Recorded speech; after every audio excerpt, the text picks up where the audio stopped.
بسم اللہ الرحمن الرحیم۔ السلام علیکم۔ آج کی ویڈیو میں ہم بات کرنے جا رہے ہیں poem she walks in beauty کی، جو کہ لکھی گئی ہے لارڈ بائرن کی جانب سے۔ اس پوئم کے اندر ہم دیکھیں گے کہ کیا اس کا مین تھیم اور آئیڈیا، اس کے ٹیکسٹ کو ڈسکس کریں گے کہ یہ پوئم ایک عورت کے حسن و جمال کی تعریف میں لکھی گئی ہے۔ ایک ایسی عورت جس کو شاعر نے ایک پارٹی میں دیکھا اور وہ دیکھتا ہے کہ یہ بہت ہی خوبصورت ہے، اس کی ایک ایک عضو کی تعریف کرتا ہے، اس کے گال کیسے ہیں، اس کے بال کیسے ہیں اور دکھنے میں نیک لگتی ہیں all that stuff۔ تو ان ساری چیزوں کی تعریف کرتا ہوا ہمیں لارڈ بائرن نظر آتا ہے اس پوئم کے اندر، یعنی کہ یہ پوئم عورتوں کے نام ہے، مردوں کی جانب سے جو وہ لمبی لمبی چھوڑتے ہیں عورتوں کے حوالے سے۔ ہاں، جیسے فیض احمد فیض کہتے ہیں کہ تیرے چہرے سے عالم میں بہاروں کو ثبات، تیری آنکھوں کے سوا دنیا میں رکھا کیا ہے۔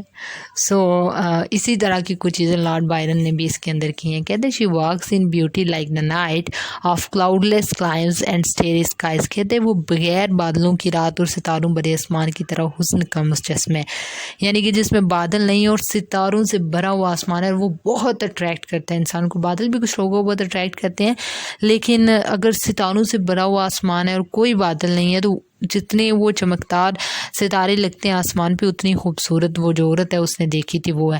And all that is best of dark and bright meet in her aspect and her eyes. کہتے ہیں اور تاریکی اور روشنی جو کچھ بہترین اس کے وجود، اور یعنی کہ تاریکی، اندھیرا اور روشنی کے امتزاج میں جو کچھ بھی بہترین چیز بنتی ہے نا، بس مجھے یہ پتہ ہے کہ وہ اس کے وجود اور اس کی آنکھوں میں تھی۔ کبھی روشنی پھوٹتی ہے، کبھی اندھیرے میں بھی وہ روشنی پھیلا رہی ہے، یہ سارا سٹف اس کے اندر تھا۔ دس پالور that in that tender light which heaven to guide day dines۔ کہتے ہیں کہ اس کا حسن ہلکی روشنی کی طرح ہے اور یہ حسن روشن دن کی تیزی و تندی سے محفوظ ہے، یعنی کہ اس کا وجود جو ہے وہ اس کے لیے پاکیزگی کی علامت ہے شاعر کے لیے۔ one shade the more one ray the less۔ کہتے ہیں ایک بھی سایہ زیادہ ہوتا ہے، ایک بھی روشنی کی کرن زیادہ ہوتی تو اس کے ناقابل بیان حسن کے لیے ذرہ رساں ہو جاتا۔ half had half impaired the nameless grace which waves in every raven trees or softly lightens over her face۔ کہتے ہیں کہ انہیں قابل بیان حسن اس کوے کی مانند سیاہ زلفوں میں سے آیا ہے۔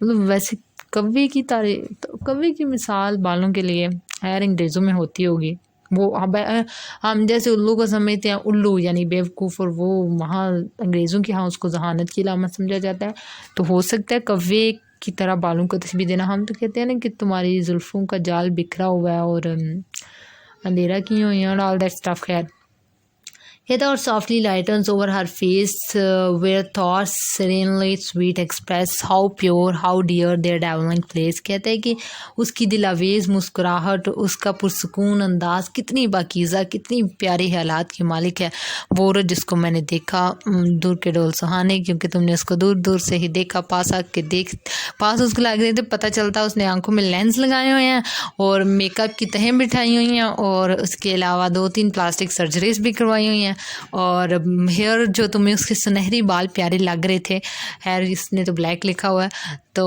وہ اس نے ڈائی کیے ہوئے تھے اور ہیل اس نے پہنی ہوئی تھی، اور اس کی وجہ سے وہ تمہیں ذرا قد بھی اس کا سراہی کی طرح بڑا لگ رہا تھا، تو پھر تمہیں پتہ چلتا ہے کہ یار قریب آ کے کیا سین ہے۔ خیر یہ تو عورتوں کی نہیں بےزتی ہو رہی۔ And on that cheque over that برو سو سافٹ سو کام یٹ ایلوکوینٹ۔ کہتے ہیں اس کے گال پر، اس کی پیشانی پہ بے حد ملائم اور حد سے زیادہ پرسکون تاثر پایا جاتا تھا۔ دا اسمائلز that one the tints that گلو۔ کہتے ہیں کہ اس کی مسکراہٹ وہ دل کو مو لیتی تھی، مطلب انسان بس اس کی مسکراہٹ پہ فلیٹ ہو جاتا تھا۔ The tints that glow but tell of the days in goodness spent, a mind at peace with all below, a heart whose love is innocence. کہتے ہیں کہ اس نے زندگی نا اپنی نیک گزاری ہوگی، اس کا ذہن بہت پرسکون ہے، اس کا دل بہت محبت اور معصومیت لیے ہوئے ہے۔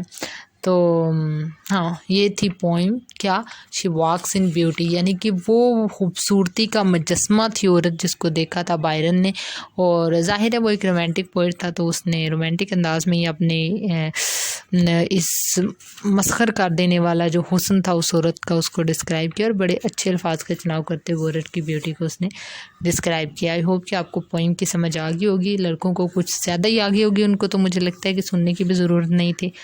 thank you so much for watching the video, and if you like the video, don't forget to subscribe the channel. Thank you.